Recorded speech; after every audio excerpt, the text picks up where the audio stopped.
people of the world. Hello and welcome to Marketing as a Foreign Language. I'm your host. My name is Kellen Kausman. Can you even believe it? TikTok faces more challenges, pausing expansion plans in the UK and dealing with penalties in South Korea. Why is that, you may be asking? Investigation finds Facebook has removed fact check markers on some climate change denial posts. Facebook also previewing upcoming changes to content monetization policies and brand safety controls. I'd like to make some money on Facebook. Also in the news, Facebook rolling out Touch ID and Face ID lock options. I want Face ID lock options for Messenger. Twitter outlines specific details of the recent hack. 130 accounts impacted, personal information compromised. On the SEO side, do links to Noindex pages help SEO? I'll explain what all that means. How to identify site quality for link building. And last but not least, does Google struggle ranking original content publishers? It's very much July 21st. It's hot out there. Let's get started. Boom.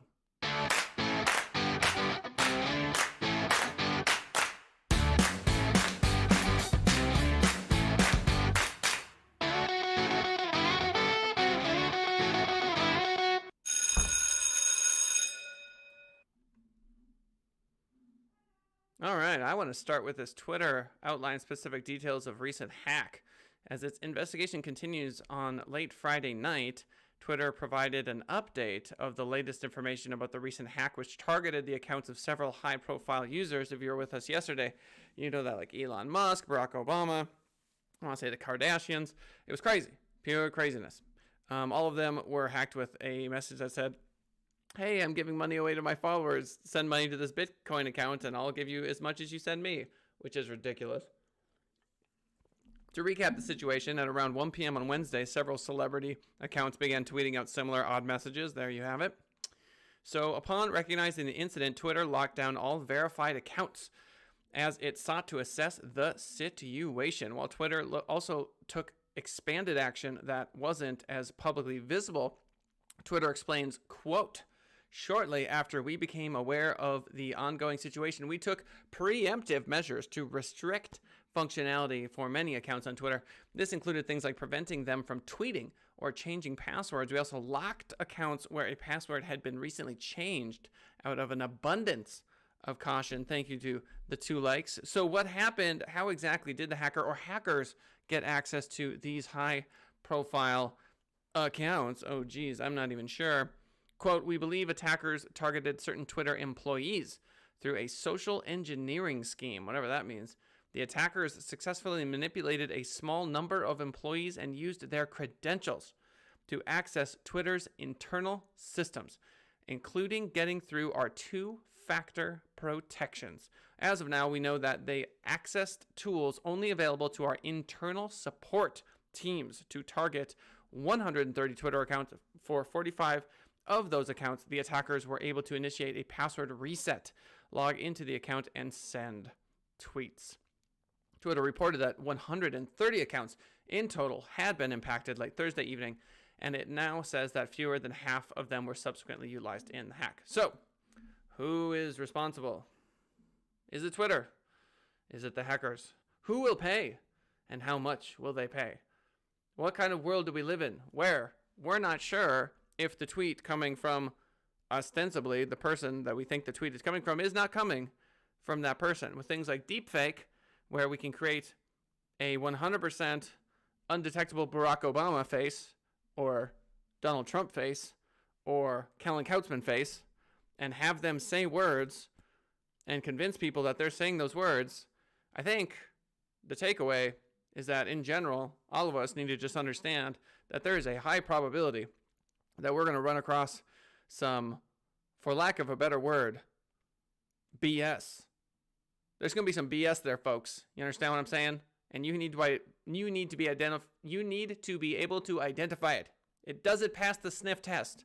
Probably not in many cases. So I think the burden falls on us in some way or form. That being said, I think Twitter and Facebook and friends are going to have to do their best to shore these things up. This could be very, very bad.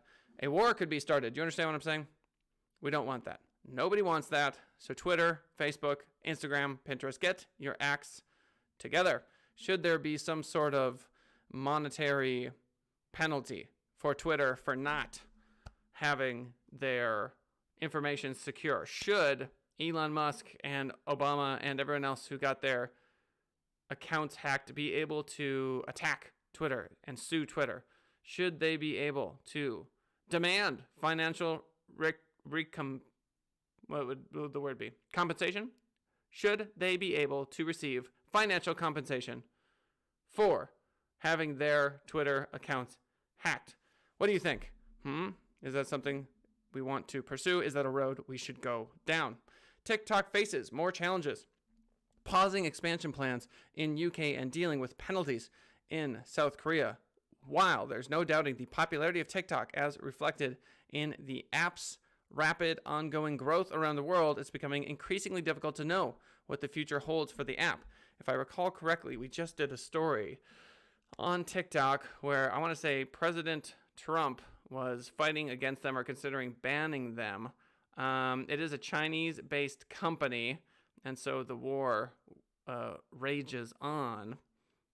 Various investigations and considerations in play that threaten to stop the platform in its track and relegate it to the history books with various other short-term hits. And while questions over TikTok's Chinese ownership and its potential links to the Chinese government have always been present, they do seem to have gained momentum recently, with global tensions rising and nations looking at ways in which they can hit back over economic sanctions and even military incursions, putting TikTok once again on the firing line.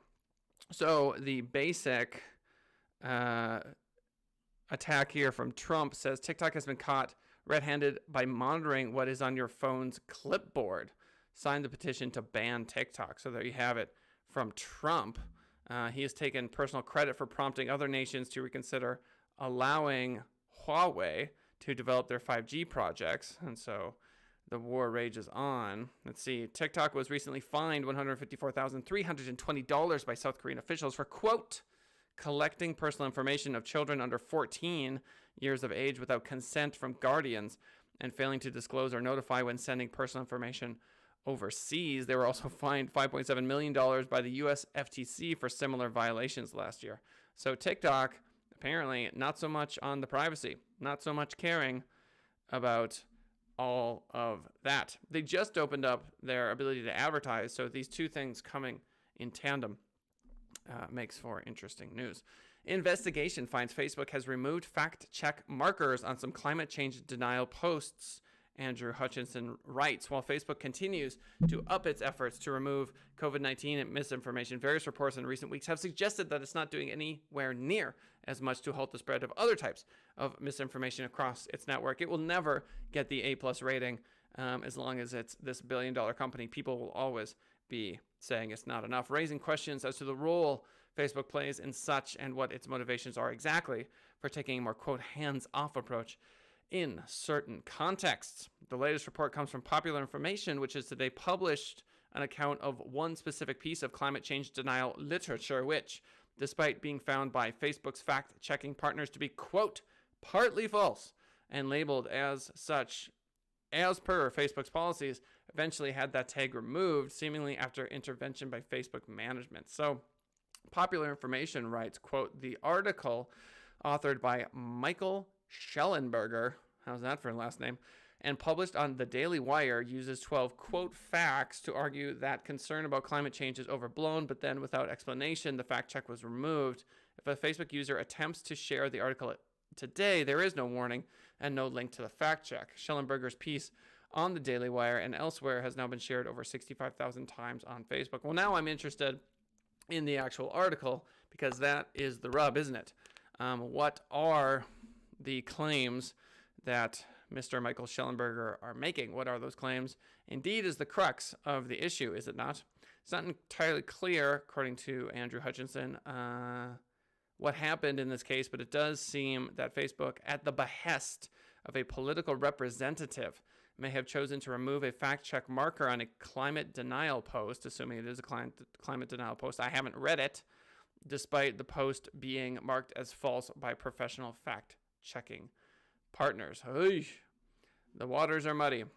Facebook previews upcoming changes to content monetization policies and brand safety controls. Facebook has outlined a range of coming changes to its content monetization policies and brand safety controls, which are being implemented as a result of its recent civil rights audit. The changes will include an audit of its partner and content monetization policies conducted by the Media Rating Council and a review of its policies around hate speech in conjunction with the Global Alliance for Responsible Media. Facebook's recently published civil rights audit, which was conducted over the last 2 years, found, quote, significant concerns in the company's approach, specifically in relation to political speech.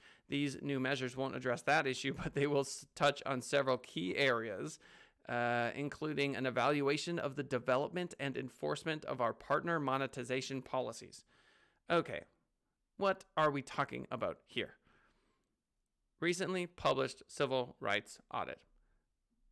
So while the civil rights audit specifically called out issues with political leaders posting divisive comments on the platform, these new measures will help Facebook focus on various other areas of concern. Ugh, what a job. Which should reduce the usage of Facebook's tools for discriminatory targeting and promotion. Good luck, Facebook. Best of luck to you being the information police. That is going to be fun. Fun times. I'm sick of talking about Facebook. Let's talk about some SEO, shall we? Do links to no index pages help SEO? So if you're unfamiliar with what a no index page or what a no index link, not no index page, but a no follow link is. So if you have a link and it has no follow on it, it supposedly passes no juice to the page that it links to. Here we're talking about no index pages, so pages that you're telling Google's spiders not to crawl. You're saying, don't crawl this page.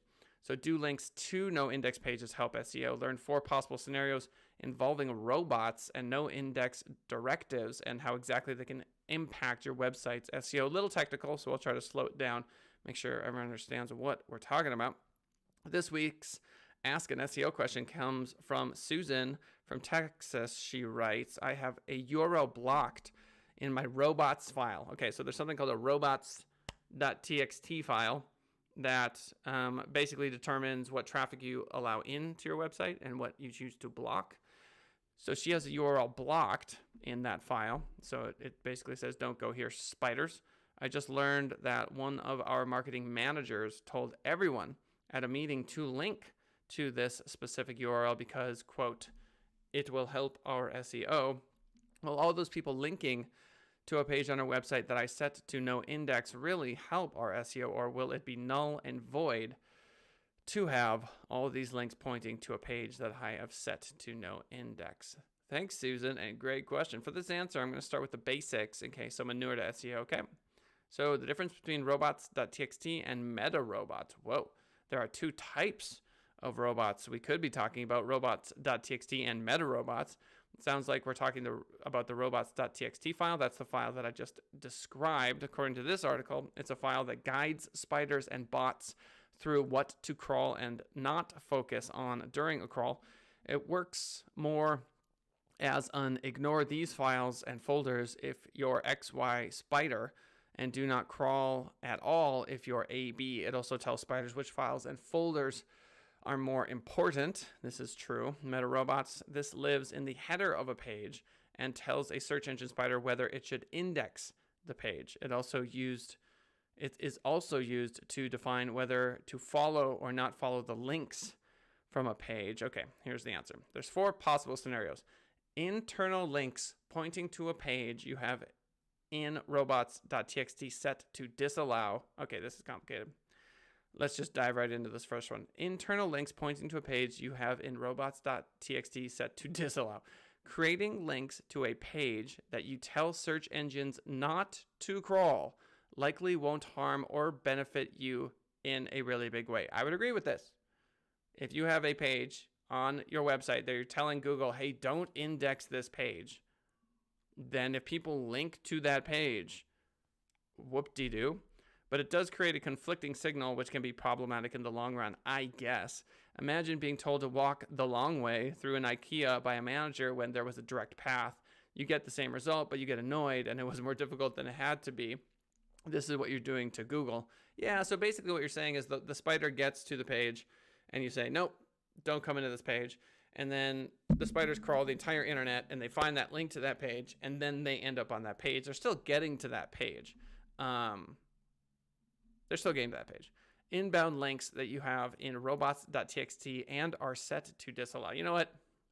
Bored with this article. Moving on right along. How to identify site quality for link building.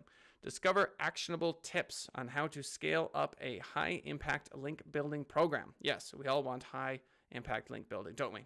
While lowering the risks of getting penalized. Oh my gosh. How to evaluate a site for quality. This is, all right, here we go. Content, written and visual content for blogs, main site content, etc. When reviewing websites for link building, consider the following elements. Here's the problem. So we can look at a website and go, oh, the content's lovely. They have advertising. They have links to and from that are nice. The author is good. The reputation is good. The technical stuff looks good. You could do all this. But ultimately, at the end of the day, what we're talking about is trying to get a link from another website on the internet is so incredibly hard. It is so incredibly hard. If you actually, for example, how many links have you given to random people in the last year? How many times have you linked to a website? How many times have you linked to senditrising.com from your website? Why would you do that? Why? You might like this video. You might share this video. So that's really what we're talking about. So as long as we get stuck in this, how do I get a link from another website? I think we're 5-10 years behind. You understand? You can email people and say, hey, please publish my content on your website. You can email people and say, hey, please link to my website, but you need a reason. Why would anyone link to your website from the homepage of their website? There's almost no reason, unless you're like Susan G. Komen, Race for the Cure. They're getting links. But you're not a nonprofit. You're a plumber. You're an insurance agency. You're an attorney. Why would they link to you? Maybe, if you have a great relationship with someone and let's say they do accident attorney related stuff, personal injury, and you do probate, and there's a tab on the website where it's like attorneys we trust, right? But here's the problem. If you go to that person, you say, hey, give me a link on your website on this attorneys we trust page, they're going to want to link back. That makes the links reciprocal and thereby pretty much useless. The second one link links back, it's kind of like two votes canceling each other out. Google doesn't like reciprocal links because in the early days of the internet and Google, everyone would just say, you link to me, I'll link to you. So it doesn't work. So boo to this whole thing. Create social media. It's social media. It's social media. Now, they can make the argument that, look, you can go buy a link. People are selling links. Google hates it. They don't want you buying links. So if you go to a website and they'll advertise for you, like they'll allow you to post native content. This is the new buzzword. So basically you write the content, you put it on ESPN.com. That's the idea. And now you have a link from ESPN.com. Then yes, if you have a budget to go actually pay other people so that you can write content on their website, then fine. But most small businesses aren't anywhere in that world of, oh yeah, I've got $300 to throw at a single blog article on some magazine or website where there's one link pointing back to the website.